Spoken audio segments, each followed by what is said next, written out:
கார்த்திகை மாதம் வந்தாலே ஒரு ஐயப்பனுடைய மாதம் அது அப்படிதான். ஏன்னா எல்லோரும் நிறைய பேர் மாலை போடுவாங்க. எனக்கும் தெரியும், நானாக பார்த்துருக்கேன். எங்கள் வீட்லேயும் நிறைய பேர் மாலை போட்டிருப்பாங்க.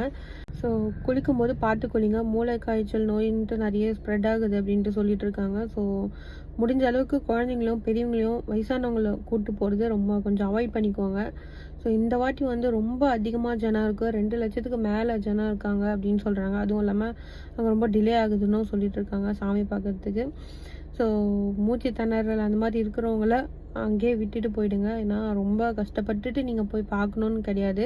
சேஃபாக போயிட்டு சேஃபாக வாங்க. ஸோ சாமி எவ்வளோ முக்கியமோ அதை விட முக்கியம் உங்களோட உயிர். ஸோ உங்கள் உயிர் இருந்தால் தான் நீங்கள் போய் சாமியை பார்க்க முடியும். ஆல்ரெடி நான் ஒரு வீடியோ போட்டிருப்பேன் இதுலேயும் ஒன்றுத்தில். அதில் வந்து யூடியூப்பில் ஒருத்தர் கமெண்ட் பண்ணியிருக்காரு, நான் முஸ்லீமாக இருக்கேன் இருந்தாலும் சொல்கிறேன், சாமியை பார்க்க போயிட்டு அந்த உயிர் போனாலும் சாமிக்காக போகுது அப்படின்ற மாதிரி பேசினாரு. எனக்கு தெரிஞ்சு சாமிக்காக போச்சு அப்படின்னா இப்போ உங்கள் வீட்டில் இருக்கிறவங்களாம் அந்த சாமி வந்து பார்த்துக்க போகிறாங்களா? அந்த சாமி வேலைக்கு போயிட்டு காசு கொடுக்க போகிறாங்களா? இல்லை உங்கள் குழந்தைங்களுக்கு அந்த சாமி வந்து அப்பா அம்மாவாக இருக்க போகிறாங்களா? சாமி பக்தி இருக்கலாம், ரொம்ப இருக்கக்கூடாதுன்னு தான் நான் சொல்கிறேன். ஸோ இது உங்கள் லைஃப், உங்களுக்கு தான் தெரியும். ஸோ உங்களை நம்பி நிறைய பேர் இருப்பாங்க, அவங்களையும் யோசிச்சு பாருங்கள்.